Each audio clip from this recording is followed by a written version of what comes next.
Imagina que estás cenando en un restaurante de Los Ángeles, mesa junto a la ventana, luz tenue, un plato que cuesta lo que en Sinaloa ganan en una semana. Y de repente, en la mesa de al lado, una mujer de 30 y tantos se sienta con sus 2 hijas gemelas. Pide un agua mineral. Se toma un selfie. Sube una historia a Instagram. Parece una influencer más del sur de California. Pero esa mujer estuvo casada con el criminal más buscado del planeta. Pasó 2 años y medio en una prisión federal. Y ahora mismo tiene 500,000 de seguidores que la tratan como celebridad. Esa mujer es Emma Coronel. Y no es la única.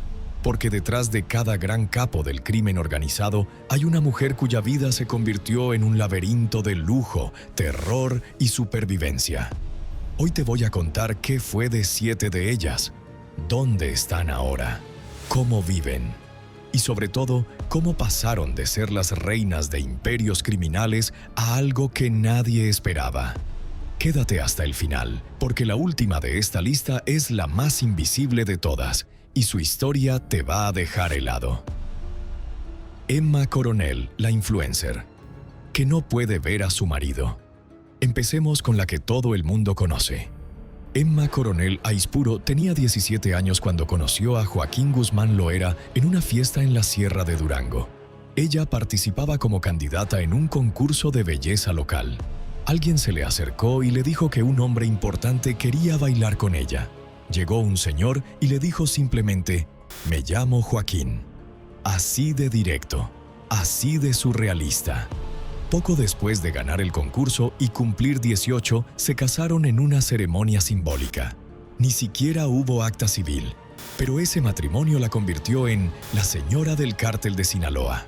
Durante años, Emma vivió entre mansiones, avionetas y un marido que aparecía y desaparecía como fantasma.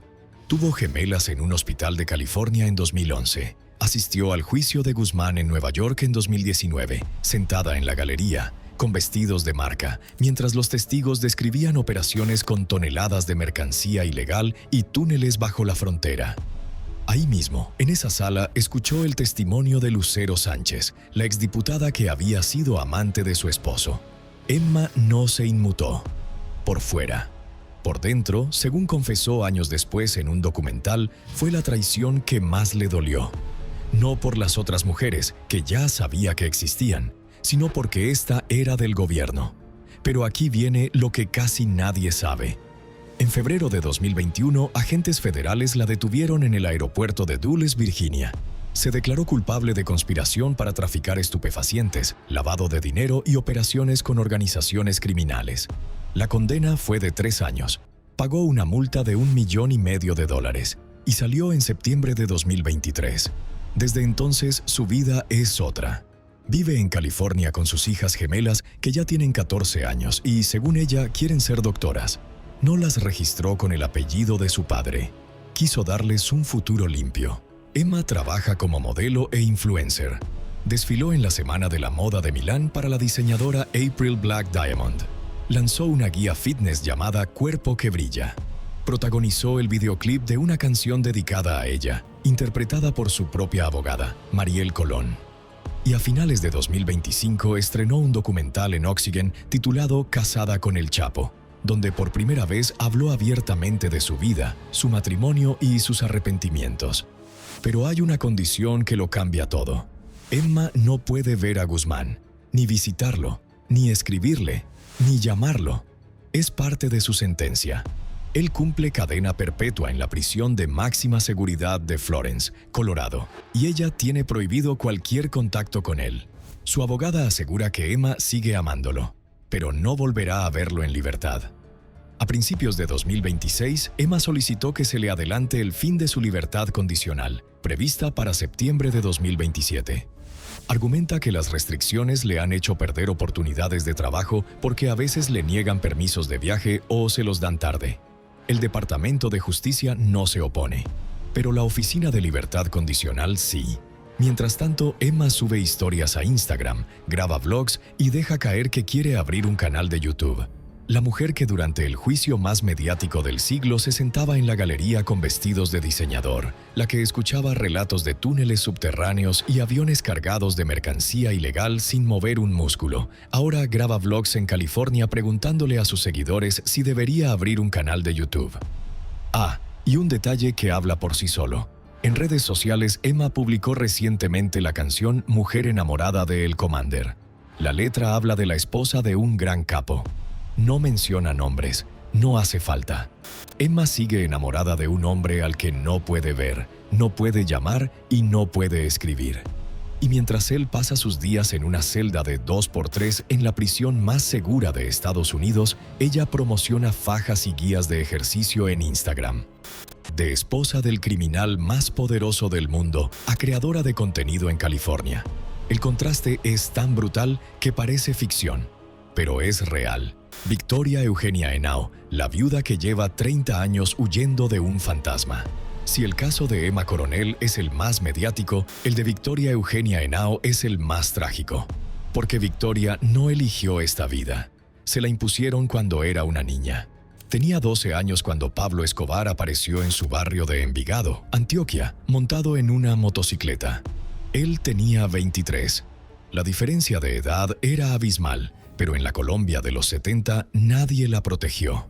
A los 15 se casaron por la iglesia. A los 16 tuvo a su primer hijo, Juan Pablo. A los 25 ya era la esposa del hombre que controlaba el 80% del polvo blanco que entraba a Estados Unidos. Pablo la apodó Tata, y desde ese momento fue dueño de su destino. Ella vivió en mansiones con zoológico privado, aviones y una fortuna incalculable. Pero también vivió con bombas, listas de ejecución y un marido que, según confesó décadas después a terapeutas, era un psicópata que la sometió mediante manipulación emocional. Durante 44 años guardó un secreto que solo reveló a su hijo ya adulto. Pablo la había agredido de formas que ella no pudo nombrar hasta que sus psicólogos le ayudaron a procesar el trauma. Cuando Escobar fue abatido en diciembre de 1993 en un tejado de Medellín, Victoria tenía dos opciones: morir o desaparecer. Los enemigos de Pablo, el cártel de Cali, los Pepes, todos querían eliminar al apellido Escobar de la faz de la tierra, incluidos a ella y a sus hijos. A los 2 días del funeral ya había sicarios esperándolos para acabar con ellos. Durante un año completo, Victoria mendigó perdón a los adversarios de su marido. Algunos exigían que su hijo Sebastián muriera como condición para la paz. Ella respondió que prefería que los ejecutaran a los 3 antes que entregar a su hijo. Al final, le dieron una condición: alejarse para siempre de las sustancias ilícitas. Victoria huyó con sus hijos por África y Brasil hasta llegar a Argentina en 1994, donde el gobierno de Carlos Menem supuestamente le ofreció protección. Se cambió el nombre a María Isabel Santos Caballero. Su hijo pasó a llamarse Sebastián Marroquín. Intentaron empezar de cero. Vivieron primero en un country cerca de Luján y luego en un departamento en el barrio porteño de Núñez, donde la policía antiterrorista terminó descubriéndolos. Pero el pasado nunca la soltó. En Argentina fue procesada por lavado de dinero. Las autoridades encontraron propiedades compradas con fondos sospechosos, cuentas en Uruguay, una red de empresas. El caso se arrastró durante más de 20 años entre idas y vueltas judiciales. En 2020, un juez la envió a juicio junto a su hijo y al exfutbolista Mauricio Chicho Serna, acusados de lavar millones mediante negocios inmobiliarios y la explotación del emblemático Café de los Angelitos en Buenos Aires. Sin embargo, en marzo de 2026, otro juez federal decretó el sobreseimiento de todos los acusados, anulando incluso la declaración del arrepentido clave del caso. Los fiscales apelaron con dureza, calificando la decisión como parcial y sesgada, y exigieron que el caso vuelva a elevarse a juicio. Mientras la justicia argentina sigue girando, Victoria da charlas en distintos países contando su historia a audiencias que la escuchan entre el morbo y la empatía. En 2026, una creadora de contenido argentina viajó hasta Mendoza para entrevistarla y publicó un video que se viralizó, donde decía que confía más en la versión de la viuda que conoció en persona que en la que muestran las series de televisión. Victoria publicó un libro demoledor, Mi vida y mi cárcel con Pablo Escobar, donde narra los abusos, el miedo y la soledad absoluta en la que crió a sus hijos. También fue protagonista de un documental de DirecTV y vive con lo mínimo, según sus propias palabras. La fortuna de Escobar, aquella que llegó a ponerlo en la lista Forbes 7 años seguidos, se la llevaron sus enemigos, el gobierno colombiano y el tiempo. Su hijo Sebastián, hoy de 40 y tantos años, ha declarado públicamente que confrontó a su padre por la violencia 20 veces en vida y que su madre fue quien le enseñó a cuestionar al monstruo. La mayor preocupación de Victoria hoy es su nieto de pocos años, para quien desea textualmente una vida liviana y en paz. 3 décadas después de la muerte de Escobar, su viuda sigue pagando una factura que no firmó. Rosalinda González Valencia, la jefa, que construyó un imperio y salió libre. Y aquí es donde la historia da un giro. Porque Rosalinda González Valencia no fue la esposa decorativa de un capo. Fue la arquitecta financiera de uno de los cárteles más violentos de México. Nacida en El Naranjo, una comunidad rural de Aguililla, Michoacán, en 1963, Rosalinda creció en una familia de 18 hermanos. Sus padres cultivaban aguacates. Pero en los 70, los hombres de la familia empezaron a cultivar otra cosa. Hierba primero, luego amapola. Sus hermanos emigraron a California en los 80 y se integraron al negocio de las sustancias prohibidas bajo la estructura del Cártel del Milenio. Fue en ese entorno donde conoció a Nemesio Oseguera Cervantes, un joven que trabajaba como guardia para las plantaciones de su familia. Tras ser deportado de Estados Unidos, Nemesio se casó con Rosalinda en 1996. Ese matrimonio no fue solo una unión personal. Fue una alianza estratégica entre 2 clanes que cambiaría el mapa del crimen organizado en México. Cuando el Cártel del Milenio colapsó a principios de 2010, Nemesio, ya conocido como El Mencho, fundó el Cártel Jalisco Nueva Generación. Y el brazo financiero de esa nueva organización lo construyeron los hermanos de Rosalinda, apodados los Queenies, con ella como administradora principal. De ahí su alias, la jefa. No era un apodo vacío. Supervisaba más de 70 empresas, desde restaurantes y tequileras hasta negocios inmobiliarios, todas identificadas por el Departamento del Tesoro de Estados Unidos bajo la ley Kingpin. En mayo de 2018 fue detenida en Zapopan, Jalisco. Pagó una fianza de $1,5 millones de pesos y salió. En noviembre de 2021 la recapturaron por incumplir las condiciones de libertad. En diciembre de 2023, un juez la sentenció a 5 años de prisión por operaciones con recursos de procedencia ilícita. Pero en enero de 2025, tras cumplir más de la mitad de la condena y demostrar buena conducta, una jueza federal ordenó su liberación anticipada. Y entonces llegó febrero de 2026, y con él la noticia que lo cambió todo.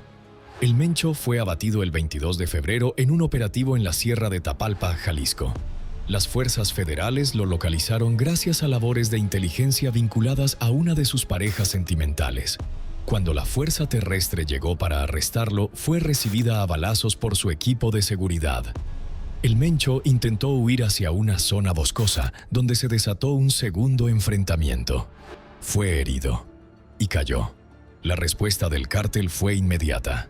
Bloqueos, incendios y olas de violencia en Jalisco y Colima.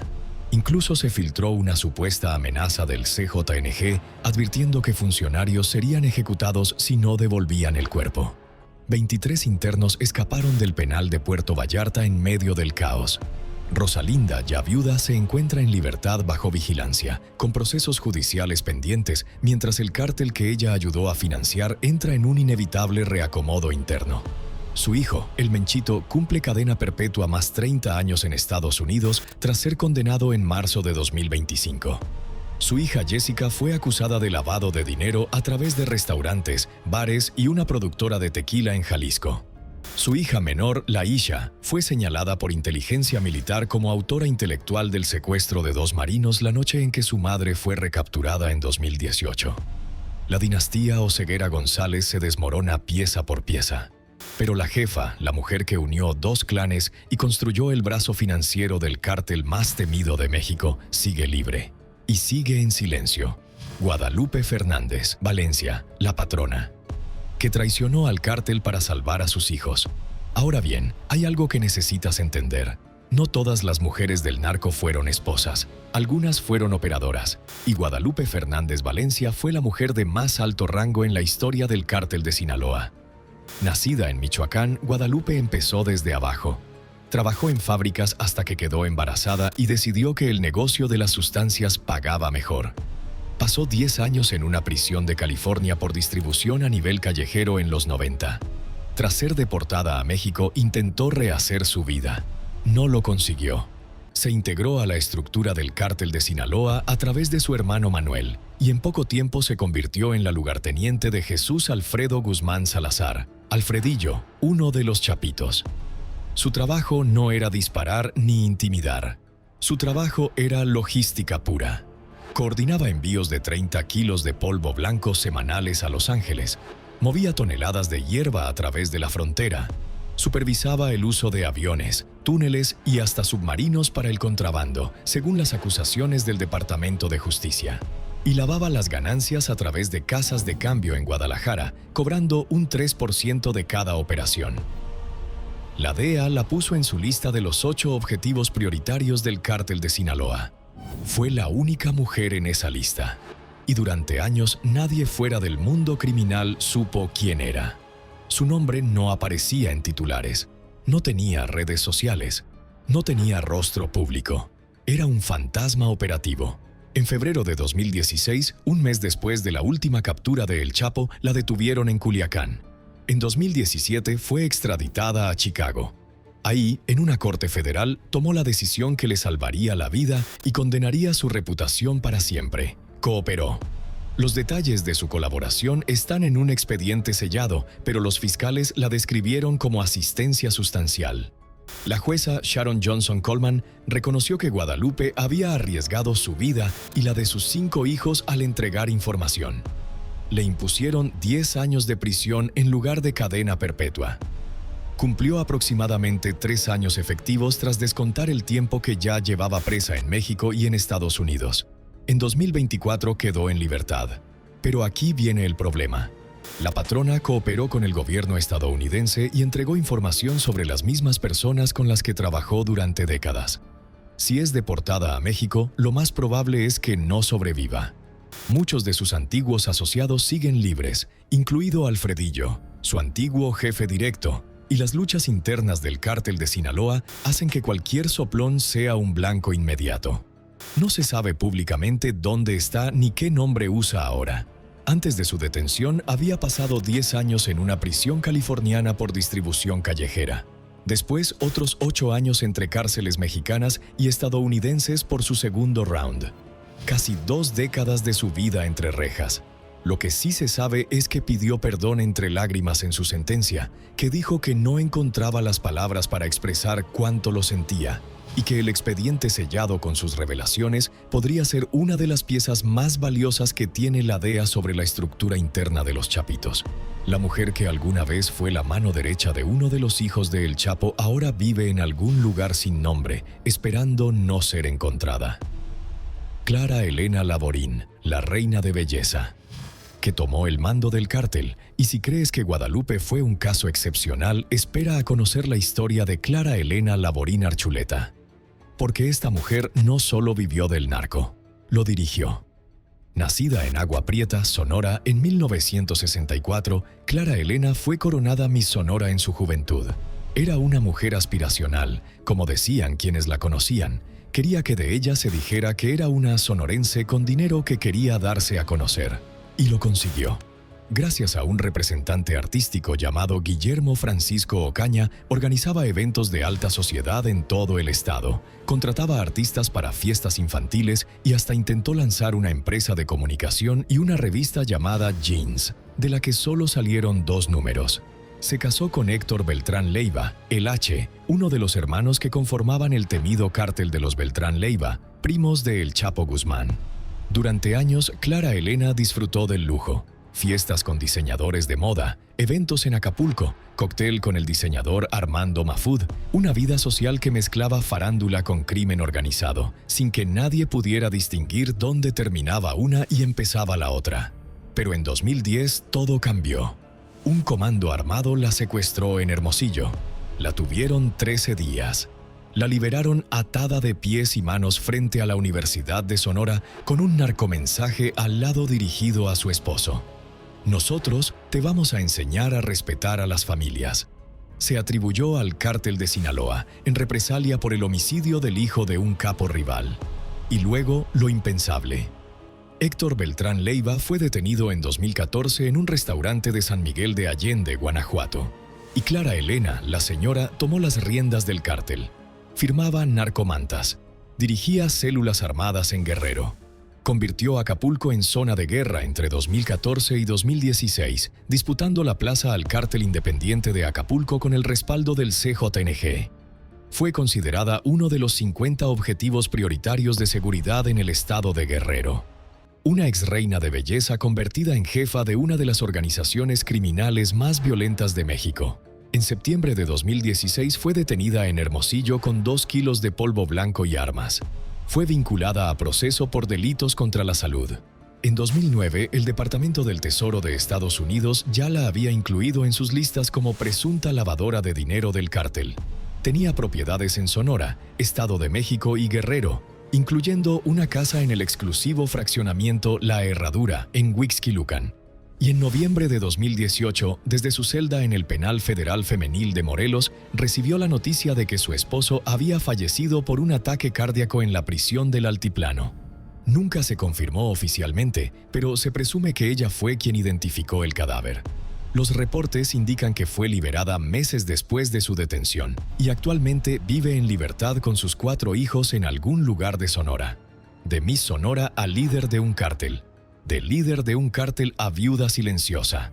El arco narrativo es tan extremo que parece sacado de una serie, pero no lo es.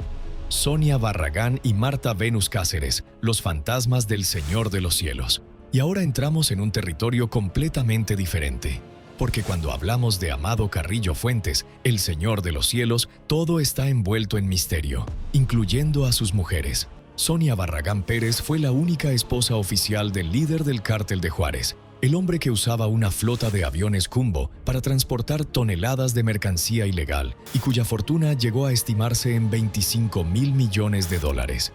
Se casaron jóvenes, tuvieron 3 hijos, y Amado, a diferencia de otros capos que vivían entre escándalo y ostentación, era un hombre extraordinariamente discreto.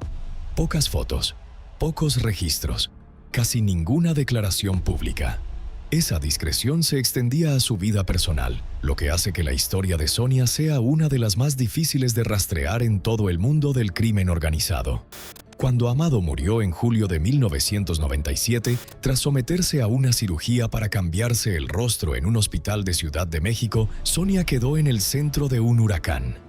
La operación fue realizada por 3 cirujanos. 2 guardaespaldas de Amado estaban presentes en el quirófano. El informe de la autopsia indicó que falleció por la presencia residual de agentes anestésicos, pero las dudas explotaron de inmediato. Su cuerpo fue trasladado a una funeraria exclusiva bajo un nombre falso, Antonio Flores Montes.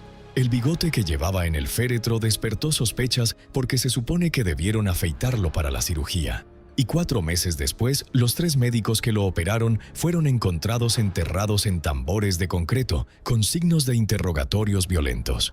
La pregunta que todavía flota en ciertos círculos es, ¿murió realmente Amado? Algunas voces juran que no, que la cirugía fue exitosa y que el cadáver pertenecía a un doble. La leyenda nunca se confirmó, pero tampoco se apagó. Y Sonia quedó atrapada entre las sospechas de las autoridades y las acusaciones de su propia familia política. Alberto Carrillo Fuentes, hermano de Amado, la señaló públicamente de haber entregado información a las autoridades que facilitó la captura del capo. La fiscalía abrió 4 averiguaciones en su contra por delincuencia organizada, operaciones ilícitas y homicidio. Pero Sonia nunca pisó la cárcel. Sus abogados lograron desmontar cada acusación una por una. Desde 2005 tiene una orden de aprehensión vigente por presuntas operaciones de procedencia ilícita vinculadas al maxiproceso contra el cártel de Juárez que inició el gobierno de Ernesto Zedillo, pero ha presentado amparos sucesivos que la mantienen en libertad. Incluso en 2014, cuando la detención de su cuñado Alberto Carrillo le devolvió la zozobra, logró blindarse judicialmente. Se dice, de forma extraoficial, que utilizó las viejas influencias políticas que su marido construyó en vida para mantenerse fuera del alcance de la justicia. Y luego está Marta Venus Cáceres, la mujer que ni siquiera sabía con quién estaba. Según información entregada por el gobierno de Cuba a las autoridades mexicanas, Amado tenía una segunda esposa y una hija en La Habana. Visitaba la isla con regularidad usando un pasaporte falso a nombre de Juan Antonio Arriaga Rangel.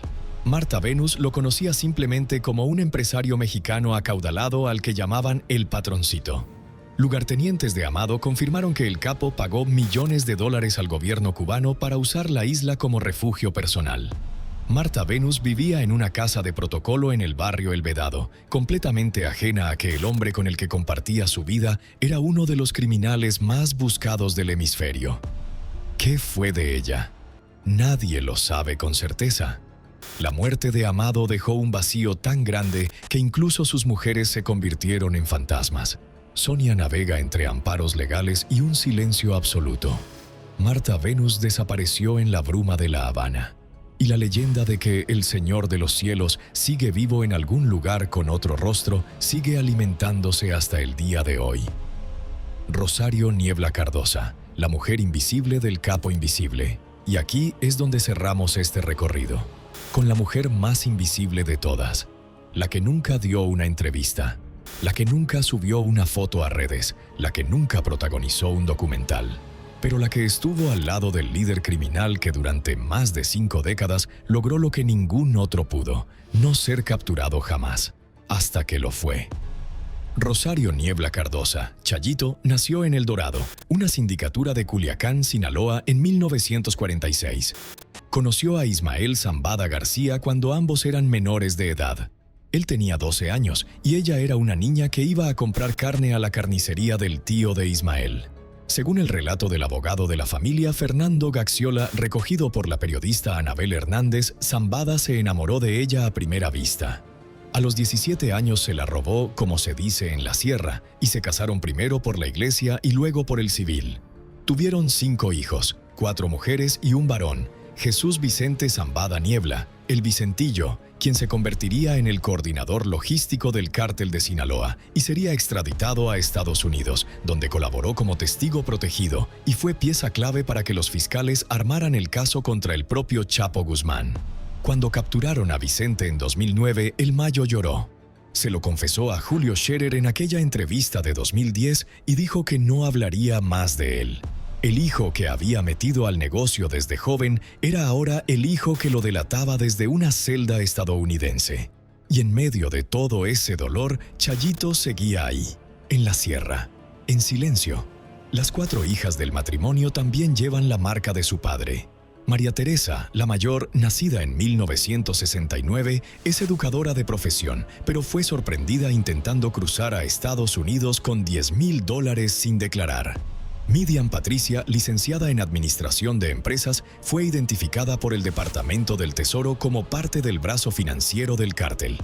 Mónica del Rosario y Modesta, las menores, también tienen títulos universitarios y también aparecen en las listas negras de Washington. Las 4 fueron acusadas en 2019 de lavar dinero para la organización de su padre, aunque posteriormente fueron retiradas de la lista. Pero mientras su hijo hablaba, Chayito callaba. En 2007, el Departamento del Tesoro de Estados Unidos la identificó junto a sus 4 hijas como parte de la red financiera del cártel. Entre las empresas vinculadas a ella están la Lechería Santa Mónica, Establo Puerto Rico, Jamaro Construcciones, Multiservicio Jevis, Gasolinera Rosario y hasta una guardería llamada Estancia Infantil Niño Feliz. También operaba al menos 2 aeródromos en Culiacán. El imperio empresarial que servía de fachada para lavar las ganancias del Mayo estaba en buena medida a nombre de su esposa. Lecherías, gasolineras, constructoras, guarderías infantiles. El negocio más violento del continente disfrazado de economía local. En la famosa entrevista que Julio Scherer le hizo al Mayo en 2010 en algún punto del Triángulo Dorado, el capo confesó tener una esposa y 5 mujeres. Y cuando le preguntaron por Chayito, dejó claro que seguía viviendo con ella y con sus hijas en la sierra. La llamó la reina de su corazón, según Gaxiola. Aunque ya no estaban casados formalmente, Rosario seguía siendo su ancla. Y entonces llegó julio de 2024. El Mayo Zambada, el hombre que durante más de medio siglo había evitado la captura, fue detenido en Estados Unidos en circunstancias todavía envueltas en controversia. Según su propia declaración, fue secuestrado y trasladado contra su voluntad a territorio estadounidense por Joaquín Guzmán López, uno de los Chapitos. En agosto de 2025 se declaró culpable ante una corte federal de Brooklyn por cargos de crimen organizado y narcotráfico, en un acuerdo con los fiscales para evitar juicio y una posible pena de muerte. Su audiencia de sentencia fue reprogramada para abril de 2026. El hombre que en 2010 le dijo a Scherer que tenía a su esposa y a 5 mujeres viviendo con él en los ranchos, que eran hijas del monte como él, ahora espera su condena en una celda estadounidense. ¿Y Rosario? Sigue en Sinaloa. Sigue viva. A sus casi 80 años sigue vinculada a las empresas que durante décadas sirvieron como fachada del imperio de su marido. Sigue siendo invisible. No se le conoce una sola declaración pública, ni una foto reciente, ni una entrevista, ni un comentario filtrado. Mientras Emma Coronel sube selfies a Instagram y Victoria Eugenia Henao da charlas sobre su trauma, mientras Rosalinda González Valencia aparece en titulares cada vez que el CJNG hace noticia, Chayito permanece en el silencio más absoluto. La mujer del capo más discreto del mundo aprendió la lección mejor que nadie. En este negocio, el que habla pierde, y ella jamás abrió la boca. Piénsalo un momento. Emma Coronel es la más visible. Rosario Niebla es la más invisible. Ambas fueron esposas de los 2 cofundadores del Cártel de Sinaloa, y sus destinos no podrían ser más opuestos. 7 mujeres, 7 destinos, desde influencers en California hasta fantasmas en la Sierra de Sinaloa. Y lo más perturbador de todo es que mientras tú escuchas esto, cada una de ellas sigue viviendo su propia versión de esta historia. ¿Cuál de todas te impactó más? Déjalo en los comentarios. Y si quieres que destapemos la vida de otras mujeres del crimen organizado que nadie se atreve a investigar, ya sabes qué hacer. Suscríbete y activa la campana.